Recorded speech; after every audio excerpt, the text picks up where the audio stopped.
ठीक है सौरभ, आपको रोकना चाहेंगे। इस वक्त की बड़ी खबर जयपुर से बता रहे हैं, हादसे से जुड़े सीसीटीवी फुटेज सामने आ चुके हैं। बड़ी खबर, भांगरोटा अग्निकांड के लाइव वीडियो सामने आए। सुबह 5:30 बजे यह हादसा हुआ है। 5:30 बजे अल सुबह यह हादसे में अब तक 8 लोगों की मौत हो चुकी है। बड़ी खबर आपको जयपुर के भांगरोटा अग्निकांड से बता रहे हैं। 35 से ज्यादा लोगों का इलाज अभी जारी है। हादसे से जुड़े सीसीटीवी फुटेज सामने आ चुके हैं। अब सीसीटीवी फुटेज से ये बात स्पष्ट हो जाएगी कि 5:30 बजे तो ये कांड हुआ है। ये टाइमिंग बिल्कुल स्पष्ट हो चुकी है। 5:30 बजे की ये घटना है जब जयपुर अजमेर हाईवे पर यह भीषण अग्निकांड घटित हुआ। भांगरोटा के पास सीसीटीवी इसके आ चुके हैं सामने, तो अब ये बिल्कुल ही स्पष्ट हो जाएगा कि आखिरकार ये दुर्घटना कैसे घटित हुई। सीसीटीवी फुटेज आपको इस वक्त ही दिखा रहे, देखिए कैसे आग लगी हुई ये तस्वीरें आपको दिखाई पड़ रही हैं। ये सीसीटीवी फुटेज जो निकलकर सामने आए, क्योंकि जैसे आग लगी उसके बाद धुएं का गुब्बारा इतनी तेज वहां पर उठा कि तस्वीरों में भी धुएं, ये देखिए पहले तो बिल्कुल साफ होती हैं तस्वीरें, उसके बाद अचानक से ब्लास्ट होता है और आग की लपटें आसमान तक छूती हुई नजर आती हैं। एक जो मकान आपको दिखता है, अब ये किसी चीज का मकान होगा या वहां पर जो भी चीज स्थित है उसके आसपास ही ये अग्निकांड घटित होती है। और उसके बाद से अचानक से ब्लास्ट के बाद पूरे जो सीसीटीवी कैमरा वहां तक भी आग पहुंच जाता है और तस्वीरें धुंधली हो जाती हैं। ये धुएं की वजह से तस्वीरें धुंधली हो गई हैं, क्योंकि पहले तो तस्वीरें बिल्कुल साफ होती है और चंद सेकंड में ये आग वहां पर फैल जाती है।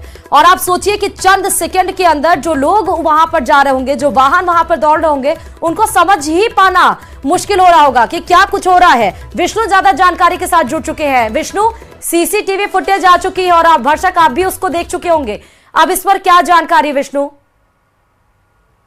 लोगों की इस हादसे में मौत हो चुकी है और उसके बाद जैसे कि हम सुबह 6:30 बजे जब खबर को ब्रेक किया था तब भी हम कह रहे थे कि घटना की जो पड़ताल है वो होगी और आसपास जो फुटेज है वो भी जुटाए जाएंगे। और वहीं पर 2 सीसीटीवी अलग फुटेज सामने आया है जिसमें देखा जा सकता है किस तरीके से तेज रफ्तार जो गैस टैंकर था वो अजमेर से जयपुर की तरफ आ रहा था और इसी बीच उसकी टक्कर होती है। टक्कर के बाद एक बड़ा धमाका होता है, धुएं का गुब्बारा निकलता है। उसके बाद जो मंजर, जो अग्निकांड वहां पर होता है वो इस साल का यादगार भयावह एक घटना होगी जिसको लोग याद रखेंगे एक बुरे सपने की तरह।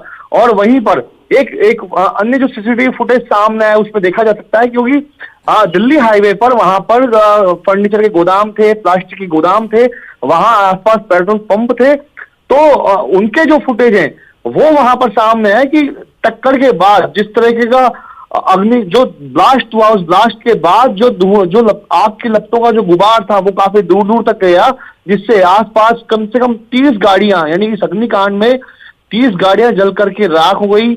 उनमें एक डबल डेकर बस है, 19 ट्रक है, 2 व्हीलर गाड़ियां हैं, कारें हैं, कई सारी गाड़ियां हैं और उसी में 40 से ज्यादा लोग झुलस करके बुरी तरह से जख्मी हो गए। 8 लोगों की उनकी जान जा चुकी है। अभी भी 10 से ज्यादा लोग गंभीर रूप से घायल हैं, झुलसे हुई हालत में, जिनकी भी मतलब जान बचाने का जो पूरा प्रयास है वो डॉक्टर कर रहे हैं।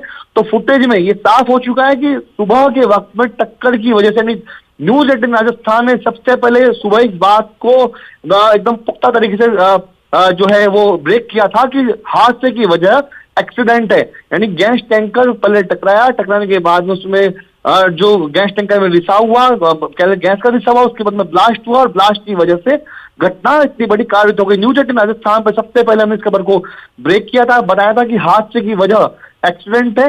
और यू टर्न यानी डीपीएस कट के पास में जब टैंकर यू टर्न मार रहा था रिंग रोड पर चढ़ने के लिए मेन रोड से आते वक्त में, तब यह हादसा हुआ।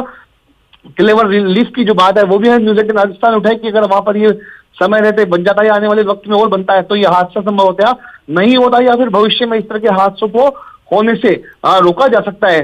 तो ये इस वक्त की बड़ी खबर और इस वक्त एक्सक्लूसिव न्यूज 18 राजस्थान पर सीसीटीवी फुटेज घटना का दिखा रहे हैं। जी बिल्कुल, समय भी बिल्कुल क्लियर हो गया। बिल्कुल सही कह रहा है विष्णु, आप बता भी रहे थे कि जो भी कार्रवाई होगी वो होगी ही और सीएम ने भी कहा कि उच्च स्तरीय इसमें जांच कमेटी बनाई जाएगी। बिल्कुल, देखिए मुख्यमंत्री भजनलाल की शर्मा की इस बात में बिल्कुल संवेदनशीलता है कि जब सुबह 7:30 बजे के आसपास उन्हें मालूम चला, घटना के बारे में जानकारी दी गई कि घटना बेहद गंभीर है, उसके बाद ठीक है विष्णु, बहुत शुक्रिया तमाम जानकारी देने के लिए।